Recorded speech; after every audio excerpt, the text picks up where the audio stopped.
Primeiro editorial do ano. Os olhos inchados, o rosto cansado, mostra que a noite foi boa, que passei com aquelas pessoas que eu gosto, inclusive com vocês. Às 9 horas nós tivemos o editorial de ontem, o último do ano. E aí, apesar disso, eis-me aqui novamente para dar continuidade a mais uma jornada de informação.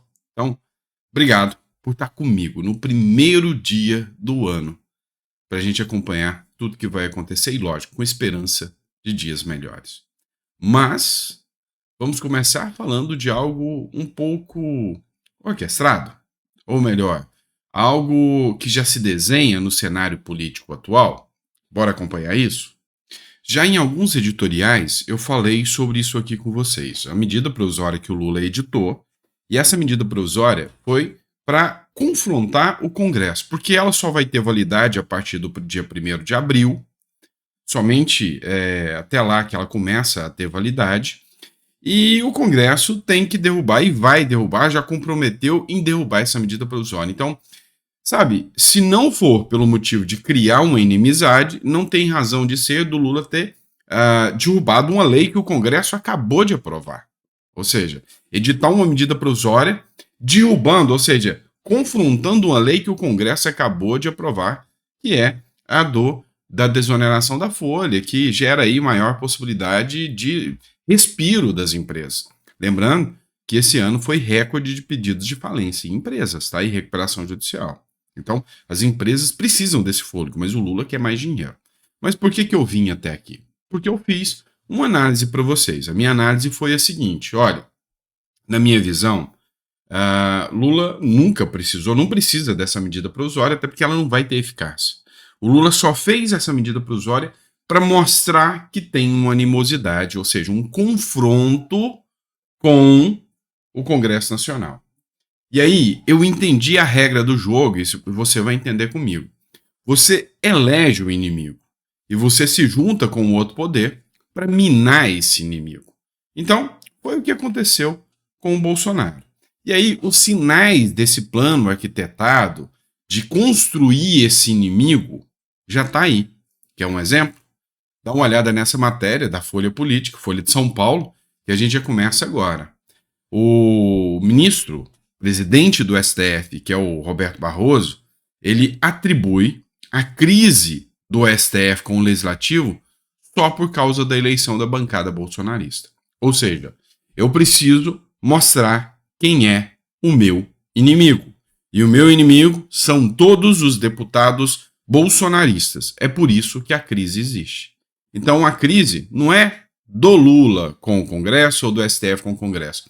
É da bancada bolsonarista no Congresso. E se Bolsonaro se tornou inelegível, o que faremos com a bancada bolsonarista?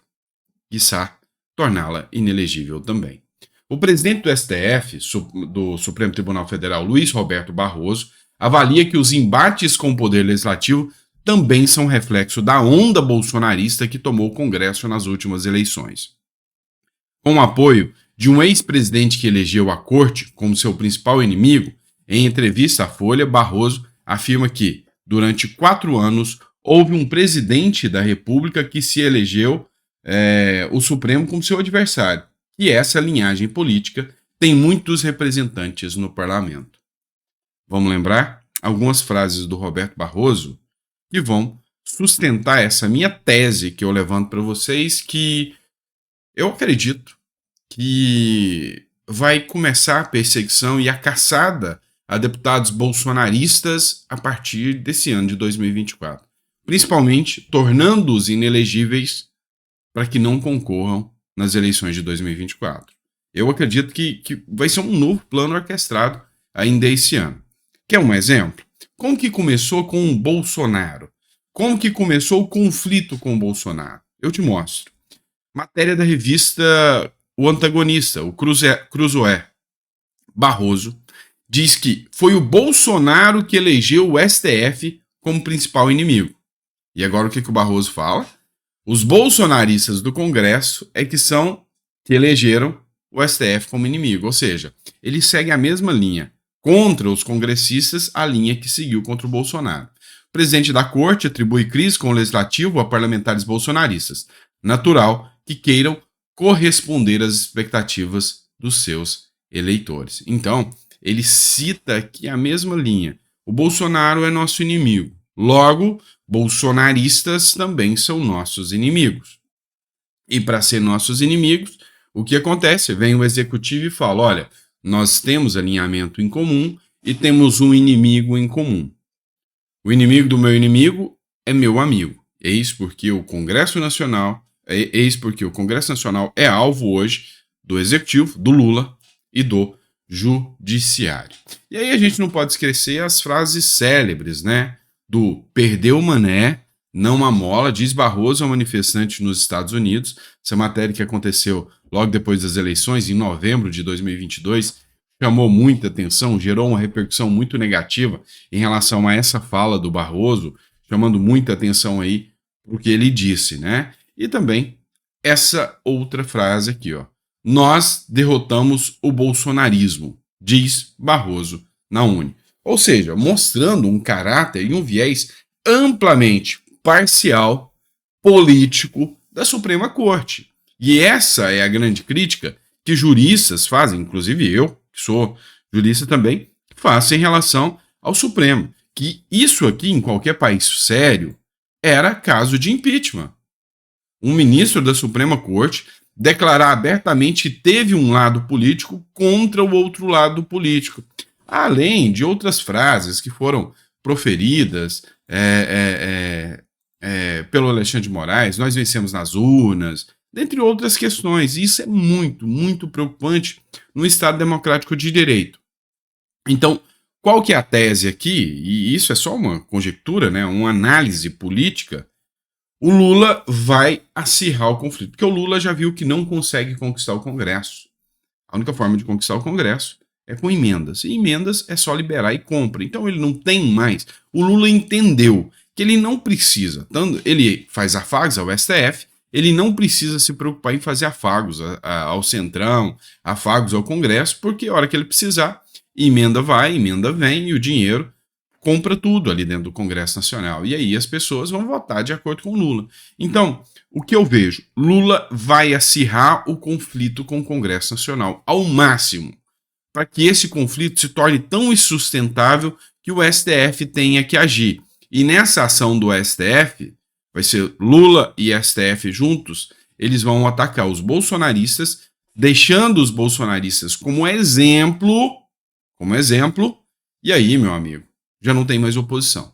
Vocês entenderam? Então, assim, o plano do Lula é bem orquestrado. E isso aí já está chamando a atenção, inclusive, da grande mídia. Quer ver essa matéria do Estadão? Com quase 5 anos, gente, de inquérito do STF sobre as fake news, inclusive a Choquei não foi incluída no inquérito das fake news, né? Estranho, né? Precisa ter fim. Bem como demais investigações sobre golpistas. Circunstância atual não justifica essa atuação excepcional. Atuação excepcional, ou seja, tribunal de exceção. Tribunal de exceção é inconstitucional no Brasil. É simples de entender isso. É hora de encerrar os inquéritos contra os golpistas. Há 2 pontos discutíveis. E por que eu estou citando ipsiliteri aqui, que está chamando os golpistas? Eu, sinceramente, eu acho que foi um bando de arruaceiro, idiotas úteis que caíram ali num plano arquitetado e que, infelizmente, acabaram tendo que pagar com a sua liberdade, algum até com a própria vida, né? Se é que não serão mais, com a própria vida. Mas a grande questão é, por que eu estou citando ipsiliteri aqui, os golpistas? Porque esse jornal não é o jornal bolsonarista. O Estadão nunca foi anti-Bolsonaro. E aqui ele defende dizendo que isso tem que acabar. Há 2 pontos indiscutíveis. As circunstâncias do país são outras. Aquelas ameaças ao regime democrático já não existem mais. E os inquéritos criminais têm que ter prazo para acabar. Não podem permanecer infinitamente no tempo. O que o Estadão fez aqui? O Estadão concedeu a possibilidade do autoritarismo, falou, olha, não cabe tribunal de exceção, mas nós vamos deixar acontecer contra esses bolsonaristas aí. Vamos deixar acontecer. Só que o gigante do autoritarismo começou a ganhar muita força. E agora a mídia, o Estadão falou, opa, estão me extrapolando demais, estão fazendo isso com eles, Daqui a pouquinho chega na gente. Daqui a pouquinho a gente já está enrolado, já teve decisão do STF contra a imprensa. Olha, tem que acabar. Estamos extrapolando. Fizeram porque nós deixamos, mas agora está extrapolando e a água vai bater no meu bumbum, vai me alcançar. Então, é isso que eu vejo para 2024. Infelizmente, eu vejo que tempos sombrios poderão vir ao Brasil com perseguição dos deputados bolsonaristas, que são inimigos declarados do STF, inimigos declarados do Lula, e aí até a mídia já está assustada com o que pode acontecer daqui para frente. Dito isso, vamos ter fé, né? Temos que ter fé para saber o que vai acontecer. Tá bom? Grande abraço, fica com Deus e até o próximo editorial.